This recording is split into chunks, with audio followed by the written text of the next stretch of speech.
So what's going on? So what did I think about former NBA player Enes Kanter saying that Michael Jordan only cared about selling shoes and making money? Kanter has been very candid and outspoken about LeBron James and other people. What did I think about this remark? He wouldn't be totally off the mark. I mean, Jordan has donated money to schools and incomes and different things in past few years, and he did in the past. However, he did come across like he was a company man. See, there's a lot of romanticism with Michael Jordan. No one disputes his greatness and what he meant to the game. However, let's not get it twisted. Some people do revisionist history. He was considered David Stern's, token. Let's keep it 100. He was the first black solo superstar that Stern sold after they pushed Magic and Bird. He was the one. And he was the golden boy. He was the golden goose egg. He was the golden one. So there is truth to that.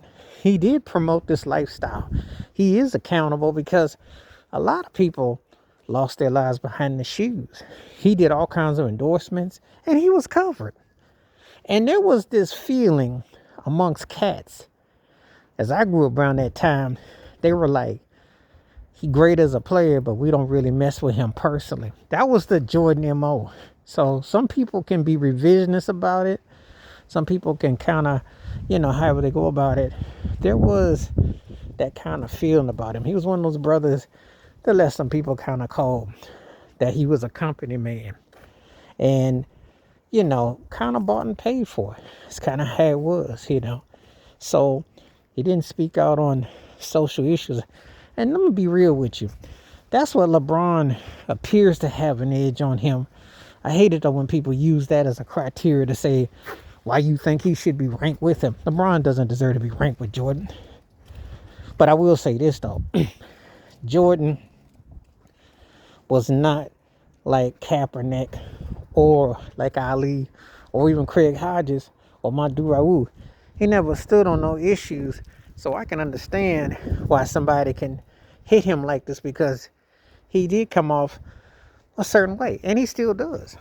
That's a fact. That's just part of it. It's not like someone is necessarily slandering him.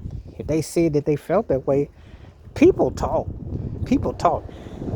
Enes Kanter ain't saying nothing that quite a few heads back in the day didn't feel. It's just that they might not verbally say it openly like he did, but they felt that way about how he was and probably still feel that way how he is. I said this about Jordan before. He definitely was a corporate brother, you know, and that meant that you couldn't be black and outspoken if you wanted to be in that kind of position. You know, he cut from the O.J. Simpson, Sugar Ray Leonard, Magic School, which passed it on to Tiger Woods and Derek Jeter. We don't really want you doing too much. And he role played. He donated. He's done things. I'm not going to say he has done things, but LeBron James does get a better pass for it. And LeBron did speak out on certain things, but that does not mean that he was a better player than him. Doesn't mean that. So don't equate the two. So I hate it when they use, well, he was socially active. Well, see, first of all, if you're really socially active, would you lose 5 years of your prime like Muhammad Ali or go through what Jack Johnson did? Would you get white ball like Arthur Ashe? Would you be disrespected on a grand scale like Colin Kaepernick? So. But I do understand what Cantor is saying about Michael Jordan, that he only comes across like shoes and money because he sold a lifestyle. And he was $1 billion branded by the powers that be.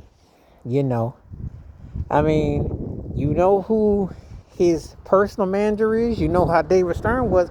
I don't need to go into the imagery between David Falk and David Stern and who had whose hands in Michael Jordan's pockets. I'm just keeping it 100.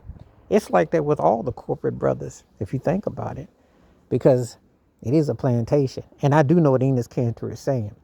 And I'm saying Jordan ain't done nothing completely, but there's a lot of cats that felt he was kind of left them cold back in the day. They loved him as a player, but they didn't think he had much soul to his role.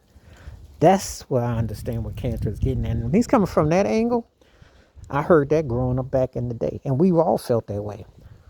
he was soulful, but he wasn't a soul cat. You know, he wasn't going to ever step out of line with Mr. Charlie. Wash your hands, keep your mind clear. Watch out for another and share the video if you like. Stay safe, stay blessed, stay woke, stay free. I'm on one time. Peace.